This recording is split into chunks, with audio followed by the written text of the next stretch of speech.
अब देखते हैं अशोक के बारे में। अभी तक हमने बिंदुसार देख लिया, उसके पहले चंद्रगुप्त मौर्य देख लिया। अब जानते हैं अशोक के बारे में, क्योंकि अशोक बहुत महान शासक था और इसका कार्यकाल थोड़ा बड़ा है, तो इसके विषय में थोड़ी ज्यादा इंफॉर्मेशन होगी। ठीक है, तो घबराना नहीं है, चुपचाप सुनते रहना, एक बार रिवीजन करना, सब याद हो जाएगा। अब आओ अशोक के बारे में। देखो, अशोक का जो शासन काल रहा है 269 बीसी से लेकर 232 बीसी तक रहा। क्योंकि जब उस बिंदुसार की मृत्यु हो जाती है, तो उसके बाद मौर्य साम्राज्य में ग्रह इस युद्ध की या उत्तराधिकार के युद्ध की स्थिति लगातार बनी रहती है। बाद में 269 में जाकर थोड़ा सेटलमेंट होता है और उसके बाद ये अशोक जो है राजा बनता है। 273 ईस्वी में शासक बनता है और बाद में 269 मतलब कि 269 बीसी में जाके ये राज्यरोहण होता है इसका। उसके बाद ये प्रॉपर तरीके से राजा बनता है। इन सब की जानकारी हमको कहाँ से मिलती है? जो बौद्ध के ग्रंथ है। अशोक जो है बौद्ध धर्म का अनुयायी था। पहले ये शैव धर्म का अनुयायी था, बाद में ये बौद्ध धर्म का अनुयायी बन जाता है। तो बौद्ध धर्म के जो ग्रंथ है, दिव्यावदान हो गया, वहां से ये जानकारी हमको मिलती है। यहीं से ये जानकारी हमको मिलती है कि अशोक जो है, सिंघली अनुश्रुतियां हैं जो बौद्ध धर्म की, सिंघली अनुश्रुतियां, यहीं से हमको ये प्राप्त होता है, मतलब कि पता चलता है कि अशोक ने अपने 99 भाइयों की हत्या कर दी, तब जाके ये शासक बना है। तो ये हमको कहाँ से मिलता है? ये सिंघली अनुसूचियों के हिसाब से मिलता है। तक्षशिला की विद्रोह जब हो जाता है, जब बिंदुसार इसको भेजता है तक्षशिला का विद्रोह दबाने के लिए, उस समय ये क्या रहता है? उस समय ये अवंती का गवर्नर रहता है। पुराणों में इसका नाम जो है अशोक का क्या मिलता है? अशोक वर्मन मिलता है। ये अशोक वर्मन नाम कहाँ मिलता है? इसका पुराणों में मिलता है। ठीक है, ये आपको याद रखना है। और अशोक का नाम मास्की जो अभिलेख जो आंध्र प्रदेश में है, गुर्जरा अभिलेख जो एमपी में, निट्यूर अभिलेख, उद्गोलम, कंगनहल्ली जो कर्नाटक में है, यहाँ सब जगह से अशोक का नाम मिलता है। तो आपको ये याद रखना है कि अशोक का नाम मास्की, गुर्जरा, निट्टूर, उद्गोलम, कंगनहल्ली, सब जगह से अशोक का नाम मिलता है। ठीक है, और अशोक का नाम पुराणों में क्या मिलता है? अशोक वर्मन मिलता है। मास्की जो अब आंध्र प्रदेश में है, गुर्जर एमपी की दतिया में, पहली बार अशोक का नाम यहीं से मिलता है, हमको देखने को मिलता है। अशोक की जो पहली मूर्ति है, वो अशोक की पहली मूर्ति कहाँ से मिली? हल्ली से मिली है। इसी में अशोक को राणयो अशोक मतलब कि लिखा हुआ मिलता है। तो कंगनहल्ली में जो कर्नाटक में अभिलेख है, उसमें राणयो अशोक लिखा मिलता है। ये आपको मतलब कि राजा अशोक, राणयो अशोक का मतलब राजा अशोक, ये कहाँ से मिलता है? कर्नाटक के कंगनहल्ली से। यहीं से अशोक की पहली मूर्ति मिलती है। ठीक है, अशोक स्वयं को मगध साम्राज्य का सम्राट बताता है। ये कौन सा अभिलेख हमको बताता है?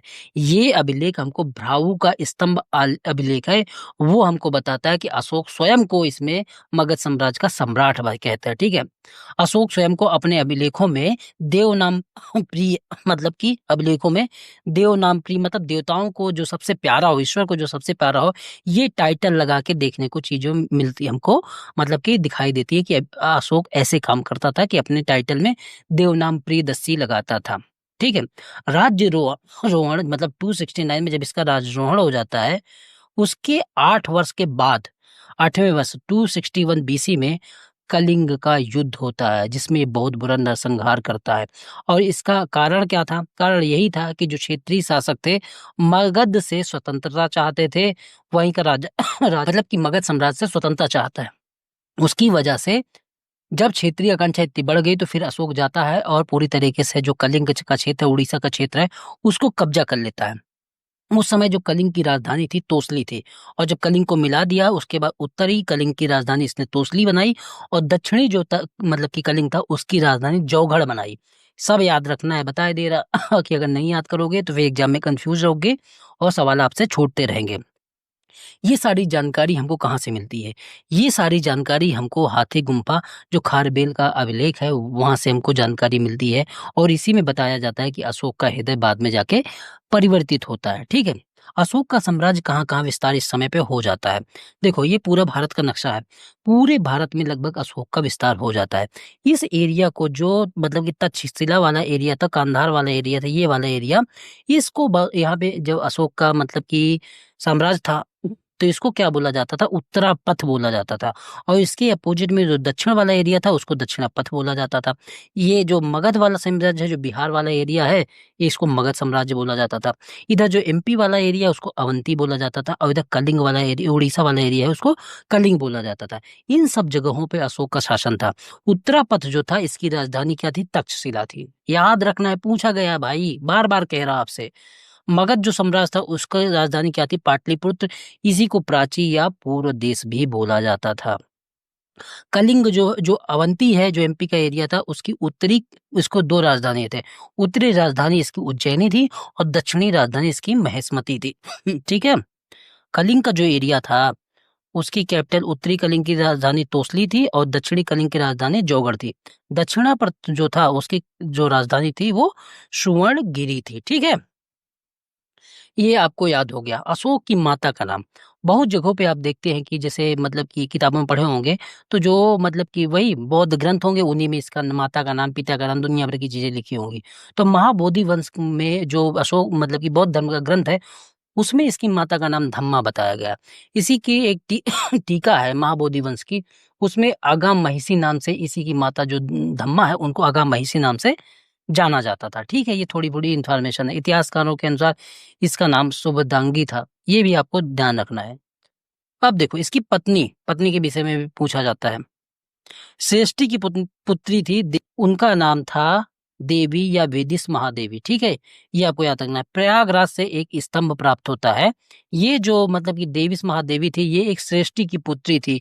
विदिशा वाला एरिया था, जब उज्जैनी जाते समय अशोक विदिशा में रुका था, तो वहीं पे जो एक श्रेष्ठी था उसकी बेटी से इसने विवाह कर लिया था। ठीक है, ये बहुत इंपॉर्टेंट है, प्रयागराज स्तंभ वाला। ये प्रयागराज स्तंभ जो है, यहीं से रानी कारुवाकी जो इसकी बीवी थी, इसकी बीवी का नाम कारुवाकी था, और इन्हीं का नाम उस अशोक स्तंभ में, जो प्रयागराज स्तंभ अभिलेख है उसमें वर्णित है, इसीलिए इसको रानी का अभिलेख कहा जाता है। इसी में इसके पुत्र का नाम वर्णित है, इसका नाम तीवर था। क्या नाम था, तीवर। ठीक है, तो ये आपको ध्यान रखना है। और आपको ये याद रखना है कि जो प्रयागराज स्तंभ अभिलेख है, इस किससे किससे संबंधित है, ये भी तो आपको याद रखना है। ये भी पूछ सकता है, तो ये सिर्फ अशोक से थोड़ी संबंधित है, ये अशोक से भी संबंधित है। उसके बाद आगे समुद्रगुप्त से भी संबंधित होगा। ठीक है, और आगे चल के ये जहांगीर से उससे भी संबंधित होगा। ये तो तीन लोगों से ये प्रयाग स्तंभ अभिलेख जो है संबंधित है, तो ये आपको ध्यान रखना है। ये इन्फॉर्मेशन आपने ले ली। ठीक है, अब आओ, ये यहाँ पे लिखा भी हुआ था, प्रयागराज स्तंभ का संबंध किसके किससे था, तो अशोक से था, समुद्रगुप्त से और जहांगीर, तीनों से संबंध था। ठीक है, अशोक के 7 स्तंभ लेख पाए जाते हैं। 14 शिलालेख पाए जाते हैं, पर छोटे मतलब कि जो छोटे छोटे थे अभिलेख, बहुत सारे अभिलेख पाए गए हैं, लेकिन जो मेन है 7 स्तंभ जो शिलालेख हैं, और 7 स्तंभ लेख हैं, और 14 शिलालेख हैं। तो ये 7 स्तंभ लेख कहाँ कहाँ है, बिहार में इनमें कौन कौन सा है, देखो। पश्चिमी चंपारण में 2 है, एक रामपुरवा है, दूसरा लौरिया नंदनगढ़ है। ये कहाँ पे है, ये पश्चिमी चंपारण में है। पूर्वी चंपारण में अरेराज है। ठीक है, अरेराज में इसका स्तंभ लेख है। प्रयाग जो कौशाम्बी है वहां पे एक अभिलेख है। ठीक है, कौशाम्बी में इसका अभिलेख है। तो ये 4 हो गए। दिल्ली एक सहारनपुर में है, इसका अभिलेख एक है मेरठ में, तो 6 हो गए। बाद में ये सहारनपुर में जो टोपरा है, सहारनपुर में वहां पे अभिलेख है बाद में, और मेरठ है वहां पे अभिलेख है। बाद में फिरोज शाह तुगलक इनको दिल्ली लेके आता है।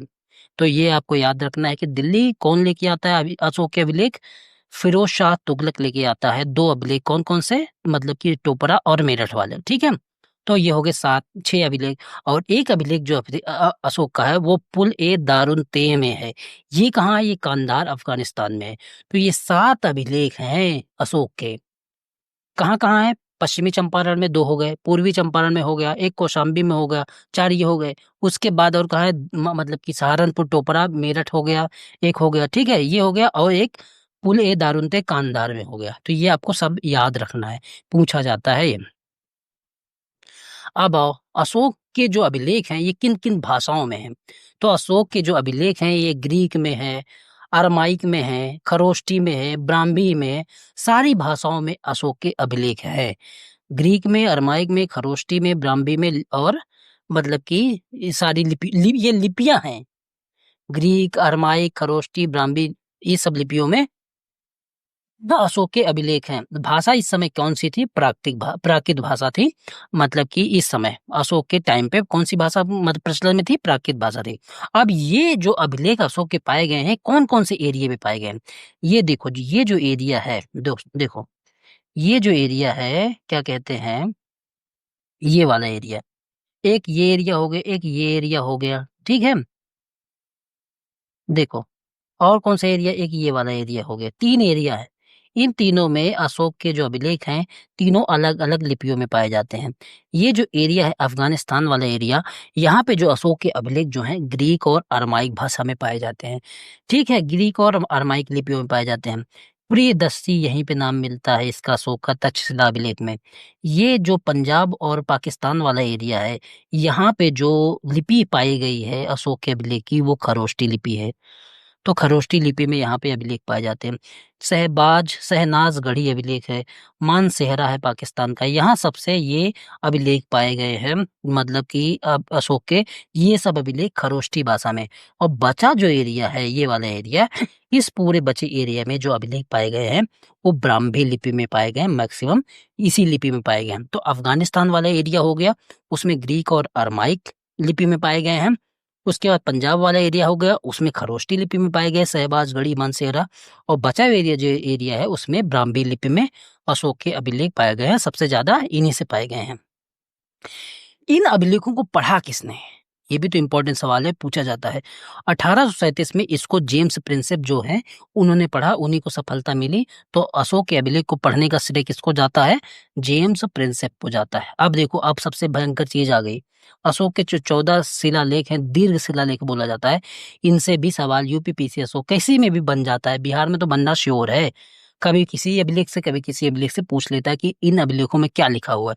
तो पूरे नोट्स में तो मैंने दे ही दिया, जल्दी से पढ़ भी देता हूँ जिसकी वजह से आपको याद हो जाए। ठीक है, इन अभिलेखों की जो खोज है 1750 ईस्वी में पी पेनथेलर द्वारा की गई है। तो ये आपको याद रखना है। बांग्लादेश से, भारत से, अफगानिस्तान से, पाकिस्तान, नेपाल, इन सब जगहों से ये अभिलेख मिले हैं। 14 अभिलेख मिले हैं। अब इन अभिलेखों में क्या क्या है, जल्दी जल्दी मैं याद पढ़वा देता हूँ, पढ़ देता हूँ, जिससे चीजें आपको दिमाग में, मतलब कि आपके दिमाग में बस जाए। पशु हत्या का वर्णन किस अभिलेख में है? तो आपको याद रखना है, पहले अभिलेख में। उत्सव पर प्रतिबंध इसी अभिलेख में लगाया गया। तो पशु हत्या का वर्णन किस अभिलेख में है? पहले अभिलेख में है, और इसी में उत्सव पर प्रतिबंध लगाया गया। दूसरा, कल्याणकारी कार्य जो होते हैं, उनका वर्णन किस अभिलेख में है? मतलब कि मनुष्य एवं पशु दोनों की चिकित्सा व्यवस्था का उल्लेख किसमें है? जो दूसरा अभिलेख है उसमें है। चोल, पांड्य, सतीय पुत्र, केरल पुत्र जैसे दक्षिण भारतीय राज्यों का उल्लेख किसमें है? तो ये दूसरे अभिलेख में ही है। ये भी आपको याद रखना है। तीसरे अभिलेख में ब्राह्मणों की स्वतंत्रता की बात की गई है। ठीक है, तो ये आपको याद रखना। हर 5 साल में युकाटा प्रादेशिक और राज्युक धर्म का प्रचार करने के लिए राज्य के सभी क्षेत्रों का दौरा करते हैं। तो धर्म प्रचार के लिए सब क्षेत्रों का दौरा करने की जो बातें की गई है, वो किस अभिलेख में की गई है? वो तीसरे अभिलेख में की गई है। अब और चौथे अभिलेख में, भेरी घोष या इसको भेरी घोषा बोला जाता है, वांड्रम्स की ध्वनि। इसका मतलब है कि वांड्रम्स की ध्वनि की तुलना में धम्म घोष, मतलब भेरी घोष की तुलना में धम्म घोष, शांति की ध्वनि को प्राथमिकता किस अभिलेख में दी गई है? वो चौथे अभिलेख में दी गई है। आपको ये याद रखना है, ये पूछा जाए कि भेरी घोष की जगह धम्म घोष की ये मतलब कि स्थापना या प्राथमिकता किस अभिलेख में की गई है? तो याद रखना है कि चौथे अभिलेख में। दासों के प्रति उनके स्वामियों द्वारा मानवीय व्यवहार, ये किस अभिलेख में की गया है, मतलब बात की गई है? वो 5वां अभिलेख उसमें की गई है। धम्म महामात्रों की नियुक्ति का उल्लेख किसमें किया गया है? ये भी आपको बताना है, ये भी 5वें अभिलेख में ही बताया गया है। इसमें भी याद रखना है कि पुरुष जो थे, जो मतलब कि धम्म महामात्र बन सकते थे, वो केवल पुरुष थे। उनका वर्णन किसमें किया गया है? तो वो 5वां अभिलेख है, स्तंभ अभिलेख, उसी में किया गया। ठीक है, छठा जो अभिलेख है उसमें क्या कहा गया? उसमें कल्याणकारी उपायों से संबंधित ये बातें की गई है। राजा की प्रजा की स्थिति जानने की इच्छा, ये सब बातें छठे अभिलेख में की गई है। धम्म महामात्रों के अधिकार की बात की गई है, इनकी आत्मनिर्भरता की बातें की गई, तो ये किसमें की गई? छठे अभिलेख में। अब आओ अशोक की तीर्थ यात्रा का उल्लेख किसमें किया गया है? वो सातवां अभिलेख होगा। तीर्थ यात्रा का जो अभिलेख है वो कौन सा है? वो सातवां है। सभी धर्मों के और संप्रदायों के प्रति सहिष्णुता की बात किस अभिलेख में की गई है? ये सातवें अभिलेख में। धर्मनिरपेक्षता की बात किसमें की गई है? सातवें अभिलेख में की गई है। अशोक की बोध गया यात्रा और बोधि वृक्ष का उल्लेख किसमें है? आठवें अभिलेख में है। धर्म यात्रा के माध्यम से ग्रामीण लोगों से संपर्क बनाए रखना, ये सब बातें किसमें है? ये आठवें अभिलेख में। मैं जल्दी से पढ़ देता हूँ, पीडीएफ आपको दे दूंगा, उसमें आप सामने रख के इसको याद कर लेना, ठीक है? अर्थहीन समारोह मतलब बिना पैसे के समारोह, महंगे सामानों से बचना, कर्मकांड बंद करो, जन्म मृत्यु विवाह ईटीसी पर जो जो इस तरीके के कर्मकांड होते थे, पैसे का प्रचार होता था, मतलब जो मजबूत है वही कर पाएगा, जो कमजोर है वो उसके लिए ये मतलब कि दंड जैसा हो जाता था। तो इन सब जो समारोह थे उनको बंद करवाने का वर्णन किसमें है? नौवें अभिलेख में है। लोगों के नैतिक आचरण पर इस अभिलेख में जोर दिया गया। प्रसिद्धि और गौरव की इच्छा की निंदा किसमें की गई है? ये 10वें अभिलेख में की गई है। राजा तथा उच्च अधिकारी हमेशा प्रजा के हित में सोचिए, किसमें बताया गया है? धम्म से विजय की बात किसमें की है? युद्ध से नहीं, धम्म से विजय की बात किसमें की गई है? ये 9वें अभिलेख में कहा गया है। धम्म पॉलिसी की व्याख्या किस अभिलेख में की गई है? ये सब चीजें 10वें अभिलेख में की गई थी। धम्म पॉलिसी की व्याख्या किसमें की गई है? 11वें अभिलेख में। स्त्री महामात्रों की नियुक्ति किसमें की गई है? ये 12वें अभिलेख में है। अभी तक 5वें अभिलेख में जब धम्म महामात्रों की नियुक्ति की बात की गई थी तो उसमें सिर्फ पुरुष थे, और स्त्री महामात्रों की नियुक्ति की बात किसमें की है? 12वें अभिलेख में। सभी धार्मिक संप्रदायों के प्रति सहिष्णुता की बात इसमें की गई। 13वां जो अभिलेख था ये इंपॉर्टेंट है। कलिंग युद्ध और धर्म के माध्यम से जो हृदय परिवर्तन की बातें की गई वो किसमें की गई? कलिंग अभिलेख में की गई। इसमें भी पड़ोसी राज्यों जैसे चोल चेर पांड्य, इन सब राज्यों का भी वर्णन है। किसमें है? ये 13वें अभिलेख में भी वर्णन है। 14वां जो अभिलेख है, देश के विभिन्न भागों में शिलालेख उत्कीर्ण करने की बातें हैं, और सादा जीवन, साधु टाइप, उच्च विचार, ये सब चीजें किसमें दी गई हैं? ये 14वें अभिलेख में दी गई हैं। इस तरीके से हमने 14 के जो 14 अभिलेख है अशोक के वो हमने कंप्लीट कर लिए। मौर्य साम्राज्य की जो मोटी मोटी बातें थी वो तो हमने जान ही ली। अब मौर्य प्रशासन के विषय में भी थोड़ा बहुत जानकारी ले लो, जिससे मौर्य साम्राज्य जो है हमारा पूरा हो जाएगा। मौर्य साम्राज्य जो था, जो मौर्य प्रशासन जो था वो पूरी तरीके से केंद्रीकृत था। करों का बोझ अधिक था, प्रशासन तंत्र मतलब बहुत ज्यादा कठोर था, ठीक है? इस तरीके का प्रशासन मौर्यों का था। प्रशासन की सारी बातें हमको कहाँ से देखने को मिलती है? ये सब सारी प्रशासन की बातें हमको कौटिल्य के अर्थशास्त्र में, वही जो विष्णुगुप्त थे, जो कौटिल्य थे, उन्हीं चाणक्य थे, उन्हीं की बुक है अर्थशास्त्र, उसी से हमको ये सारी चीजें पता चलती हैं। इसी में प्रशासन के लिए सप्तांग सिद्धांत की बातें की गई हैं। इस सप्तांग सिद्धांत में क्या-क्या बताया गया है? इसमें 7 मतलब कि जो लोग थे उनका वर्णन है। राजा होगा वो प्रमुख होगा, उसके बाद अमात्य हो जैसे प्रधानमंत्री टाइप का, जनपद, दुर्ग, कोष, दंड, मित्र, इन सब लोगों का इसमें वर्णन है। अमात्य का मतलब क्या है? मिनिस्टर्स। प्रमुख तो हर चीज का जो होगा राजा ही होगा, चाहे न्यायालय का हो, चाहे किसी अन्य निर्णय का हो, उसका मेन जो होगा वो राजा ही होगा। लेकिन राजा ने बहुत सारे अपने नीचे भी बहुत सारी चीजों को मतलब लोगों को बिठा रखा था जिससे प्रशासन में सुविधा हो। तो अमात्य जो था, इसको मतलब जो मिनिस्टर होते थे उनको अमात्य बोला जाता था। जो यूनानी अभिलेख हैं, ग्रीक एडिक्ट्स हैं, उनमें ये सब सारी चीजें पता चलती है। उनमें ये सभासद या सचिव ने मतलब कि इन सब चीज़ों के विषय में बताया गया है कि जो अमात्य होते थे, ये क्या करते थे, जो सभासद हो गए या सचिव हो गए, इनका निर्धारण करते थे। मतलब कि जो काउंसलर हो गए, उन सब के अधिकारी जो हो गए, ब्यूरोक्रेट हो गए, इन सब का जो है मतलब कि किस तरीके से इनकी नियुक्ति होगी, उनके विषय में ये अमात्य जो है राजा को सलाह दे देता था। ठीक है? ये सारी चीज़ें ये करता था। सम्राट की सहायता करता था इन सब की नियुक्ति में। इन सब का अध्यक्ष होता था सभासद या मतलब कि सचिव का अमात्य जो होता है। इन्हीं अमात्यों को मिलाकर बहुत सारी अमात्यों को मिलाकर एक मंत्री परिषद बनती थी, काउंसिल ऑफ मिनिस्टर बनती थी, जैसे आज के समय में कैबिनेट मिनिस्टर। इसको मंत्री परिषद बोलते थे। मंत्री जो होते थे जैसे सन्निधाता, ये मंत्री जो होते थे उनको, जो बहुत सारे जो मंत्री होते थे उनमें से एक मंत्री था जिसको सन्निधाता बोलते हैं, वो एक तरीके का कोषाध्यक्ष होता था। इनकी जो सैलरी होती थी 12,000 से लेकर 48,000 पण तक होती थी। ठीक है, तो ये आपको याद रखना है। मौर्य प्रशासन किस तरीके से काम करता था, किस तरीके से मतलब कि बटा हुआ था। तो सबसे बड़ी जो इकाई थी जो चक्र थी, उसके बाद जो इकाई थी प्रांत थी, उसके बाद मंडल थे, उसके बाद विषय थे, उसके बाद ग्राम थे। तो क्या देखा आपने कि मौर्य जो प्रशासन था वो किस तरीके से बटा हुआ था। चक्र में, प्रांत में, मंडल में, विषय में, ग्राम में, इन सब में बटा हुआ था। जो प्रधान होता मतलब कि प्रांत का प्रधान होता था या हेड होता उसको प्रधान बोलते थे, कुमार बोलते थे, आर्यपुत्र बोलते थे। जो मंडल का प्रधान होता था उसको प्रदेष्टा या प्रादेशिक बोलते थे। विषय का जो प्रधान होता था उसको विषयपति बोलते थे। जो ग्राम का प्रधान होता था उसको गोप या ग्रामीणी बोलते थे।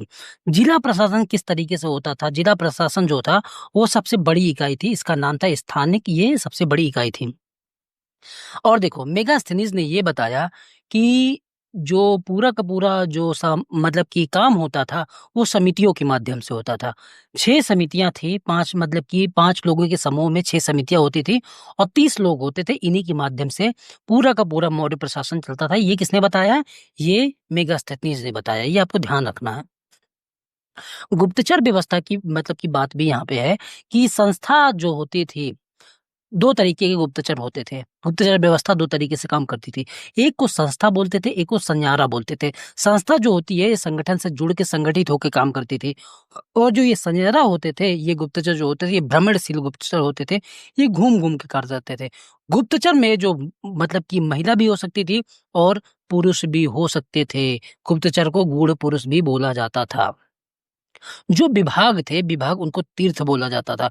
जो पुलिस विभाग था, अपराध को रोकने के लिए पुलिस व्यवस्था भी थी, उसको रक्षण बोला जाता था। ये आप सबको ध्यान रखना है, ठीक है? जल्दी-जल्दी ही बता रहा। जो न्याय व्यवस्था थी, देखो केंद्रीकृत तरीके की थी और विकेंद्रीकृत तरीके की भी न्याय व्यवस्था दोनों तरीके की थी। केंद्रीय न्यायालय जो था, जो हेड न्यायालय था, जैसे हमारा सुप्रीम कोर्ट है, ये पाटलिपुत्र में था। राजा ही सबसे अंतिम रूप से न्याय देता था, ठीक है? ग्रामीण स्तर पर जो न्याय होता था, वो ग्रामीण और वृद्ध मिलकर न्याय करते थे। समान तरीके से जो न्याय व्यवस्था काम करती थी, वो किस तरीके की थी? जनपद के स्तर पर, जिले के स्तर पर रज्जुक होते थे और जो छोटे नगर थे, जैसे दीवानी हो गया, छोटे नगर थे, वहाँ पे 2 तरीके की न्याय व्यवस्था काम करती थी। जो इसको बोलते हैं दीवानी, जिसको मुंसिफ बोल देते हैं, और जो फौजदारी, जिसको मजिस्ट्रेट बोलते देते हैं, इस तरीके से काम करती है। तो पूरा का पूरा आपने ढांचा समझा कि जो न्यायालय व्यवस्था है, केंद्रीकृत रूप से वो पाटलिपुत्र में एक सुप्रीम कोर्ट होगा। मेन रूप से तो राजा ही होगा हर चीज का।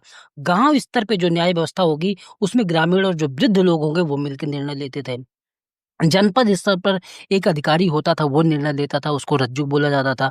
छोटे जो नगर होते थे, वहां पे 2 तरीके की न्याय व्यवस्था होती थी, जिसको दीवानी और फौजदारी के रूप में, जिसको मतलब अब मुंसिफ कह देते हो, मजिस्ट्रेट कह देते हो, इस तरीके की व्यवस्था होती थी। जो दीवानी होता था, उसको न्यायालय होती थी, उसको धर्म स्थानीय बोला जाता था, और जो फौजदारी न्यायालय होती है, उसको कंटक शोधन बोल दिया जाता था। ठीक है, तो आप समझ गए होंगे कि मतलब कि न्याय व्यवस्था जो मौर्य साम्राज्य में किस तरीके की काम करती थी। भूमि किस तरीके से डिवाइड थी?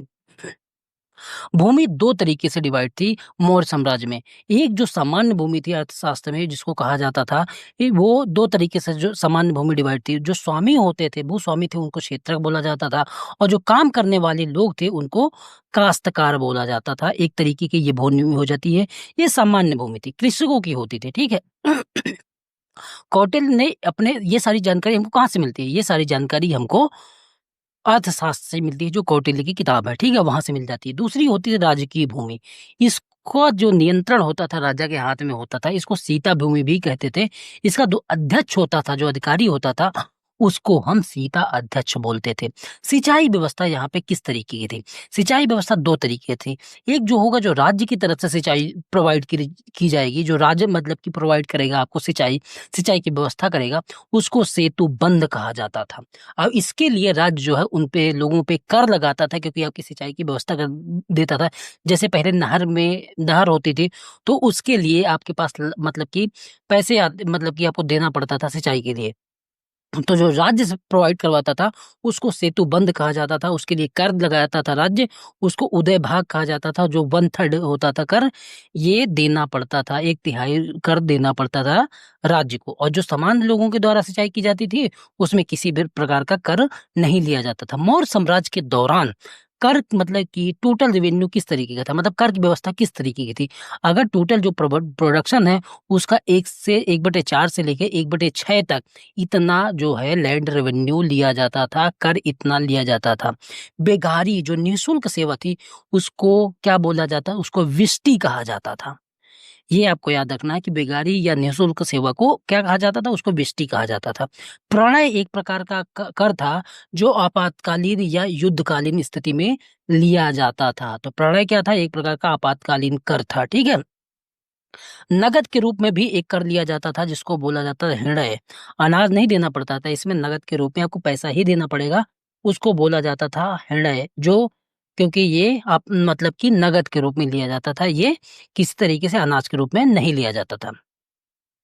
मौर्य काल के समय विद्वान कौन कौन से थे, पाणिनि, कौटिल्य, उपावश, ये सब मौर्यकालीन विद्वान थे।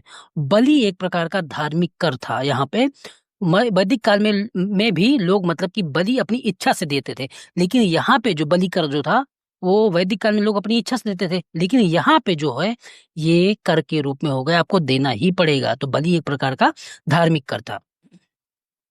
माप तौल की जो इकाई थी वो निवर्तन या वेल्ली थी। दो प्रकार की माप तौल की इकाई थी, एक निवर्तन कहलाती थी, एक वेल्ली कहलाती थी। मुद्रा को पण कहा जाता था। जो मुद्रा थी उसको क्या कहा जाता था, पण कहा जाता था। अर्थशास्त्र के हिसाब से जो मौर्य काल में के लिए जो व्यापार होता था वो जल मार्ग से भी होता था और जो है स्थल मार्ग से भी होता था। जल मार्ग का जो व्यापार था वो ज्यादा लाभदायक था, ये आपको ध्यान रखना है। सैन्य विभाग जो था उसका प्रधान कौन था, उसका प्रधान था बालाध्यक्ष। तो सैन्य विभाग का हेड कौन होता था, बालाध्यक्ष होता था। मेगास्थनीज जो है उसने ये बताया है कि जो ये मेगास्थनीज था कौन, ये सेल्यूकस निकेटर जो था, जो सिकंदर का जो सेनापति था, जो जिसको छोड़ के चला गया था, उसी का ये राजदूत था। इसने ये बताया कि यहाँ की जो सामाजिक व्यवस्था थी उसमें 7 प्रकार के लोग रहते थे। कौन कौन से थे, दार्शनिक थे, किसान थे, अहीर जिसको पशुपालक बोला जाता था, कारीगर थे, सैनिक थे, निरीक्षक थे और सभासद थे। ये 7 प्रकार के जो है लोग होते थे। इसके क्या कहते हैं मतलब कि मौर्य साम्राज्य में। मेगास्थनीज ने ये बताया कि वेश्यावृत्ति भी मौजूद थी। इन महिलाओं को रूप जीवा कहा जाता था। मेगास्थनीज ने ये बताया कि मौर्य साम्राज्य में वेश्यावृत्ति मौजूद थी और इन महिलाओं को क्या कहा जाता था, रूप रूप जीवा कहलाता मतलब कि कहा जाता था। यहाँ पे विधवा विवाह भी होते थे, बाल विवाह भी होता था, तलाक भी होता था और पुरुष प्रधान समाज था। ये सारी चीजें किसने कहा, ये मेगास्थनीज ने कहा। इसने ये भी बताया कि महिलाओं की स्थिति ज्यादा खराब नहीं थी, घर का काम करती थी, एजुकेशन ज्यादा नहीं था, लेकिन बहुत ज्यादा स्थिति खराब नहीं थी। इसने ये बताया कि जो मौर्य साम्राज्य है यहाँ पे दास प्रथा नहीं थी। सबसे इंपॉर्टेंट है, ये सवाल पूछा जाता है कि मेगास्थनीज ने ये बताया कि जो मौर्य साम्राज्य वहां पे दास प्रथा नहीं थी, जबकि कौटिल्य ये बताते हैं कि यहाँ पे 9 प्रकार के दास थे। तो ये अंतर है, यहाँ पे आपसे सवाल बनता है, ठीक है। इनका जो व्यापार होता था, आपसे ये पूछा जाएगा कि व्यापार के किस तरीके से होता था। तो व्यापार जो समुद्री मार्ग से व्यापार होता था, ये भड़ौत, ये ताम्रलिप्ति जो बंदरगाह है, जो बंगाल खाड़ी से लेके भड़ौत जो गुजरात है, यहाँ तक मतलब कि व्यापार होता था, वस्त्र का उद्योग होता था, ये सब चीजें होती थी। और ये मेन पोर्ट यही था, जो ताम्रलिप्ति था ये मेन पोर्ट इनका था, और यहीं से भड़ौत तक मतलब कि व्यापार होता था, ठीक है। ये हो गया। अब आओ रज्जुक। रज्जुक जो था कौन था, राज्य का मुख्य अधिकारी होता था रज्जुक। नगर का न्यायाधीश इसको कहते थे, जनपद का न्यायाधीश, ग्रामीण प्रशासन, राजस्व विभाग, सब कौन देखता था, रज्जुक नामक अधिकारी देता था। देखता मतलब राजा के बाद जो मेन अधिकारी था वो रज्जुक ही था, ठीक है। तो ये सारी चीजें आपने देख ली। और मौर्य शासकों में जो हमने देखा, अ, हमने पहले क्या किसको देखा, चंद्रगुप्त मौर्य को, फिर बिंदुसार को देखा, फिर उसके बाद अशोक को देखा। अशोक के बाद ज्यादा इंपॉर्टेंट शासक नहीं रहते, उसके बाद दशरथ आता है और उसके बाद बृहदत्त एक शासक बनता है। इन्हीं के बाद मौर्य साम्राज्य खत्म हो जाता है। मौर्य अशोक ने क्या किया था, मतलब कि ये बौद्ध धर्म का अनुयायी था, लेकिन फिर भी इसने जो आजीवक संप्रदाय है उनको गुफा मतलब कि दान की थी, जिससे वो रह सके, अपना जो पूजा पाठ की चीजें हैं वो कर सके। तो बराबर की पहाड़ियों में बराबर की पहाड़ियों में आजीविकों को इसने गुफा दी थी, मतलब कि दान की थी। तो ये आपको याद रखना है कि बराबर की जो पहाड़ियां हैं उसमें गुफा का निर्माण अशोक ने आजीविकों के लिए किया था। वो 4 गुफाएं थी, ये आपको याद रखना है भाई। कि बराबर की गुफाएं कहाँ हैं, ये आप कमेंट करके बताओ। ये शायद मतलब कि गया के समीप है। इनको आपको याद करके बताओ, मतलब कि कमेंट बताओ, ठीक है। कौन कौन सी मतलब कि गुफाएं हैं? सुदामा हो गया, विश्व झोपड़ी हो गई, कर्ण चौपड़ हो गया, लोम ऋषि हो गया। ये 4 गुफाएं अशोक ने मतलब कि आजीविकों को दान में दी। दशरथ ने नागार्जुनी पहाड़ी जो जहानाबाद में है गया के समीप, वहां पे नागार्जुनी पहाड़ी में अशोक ने बराबर की पहाड़ियों में और दशरथ ने नागार्जुनी पहाड़ी में गुफा निर्माण के लिए आजीविकों को 3 गुफाएं दान में दी। गोपिका, बड़थिका और वपीपिका, ये 3 चीजें, 3 गुफाएं किसने दी? ये मतलब कि दशरथ ने दी। तो ये आपसे सवाल पूछा जाता है और बहुत सारी किताबों में ये नहीं दिया होता, इसलिए आपको ये याद करके रखना है। लास्ट इसका शासक जो मौर्य वंश का बनता है वो बृहदत्त बनता है 184-85 ईसा पूर्व में, ठीक है। और यहीं पे जो एक मतलब कि इसका दरबार का ही एक आदमी रहता है पुष्यमित्र शुंग, वो इसकी हत्या कर देता है और मौर्य वंश की समाप्ति कर देता है। यहीं से फिर हम मौर्य उत्तर काल पढ़ेंगे, जिसमें पहला वंश जो होगा, जो ये पुष्यमित्र शुंग जो इसकी हत्या करेगा, वही इसी ने पहले वंश की स्थापना की, जिसका नाम है शुंग वंश। ठीक है, तो इसको फिर देखेंगे।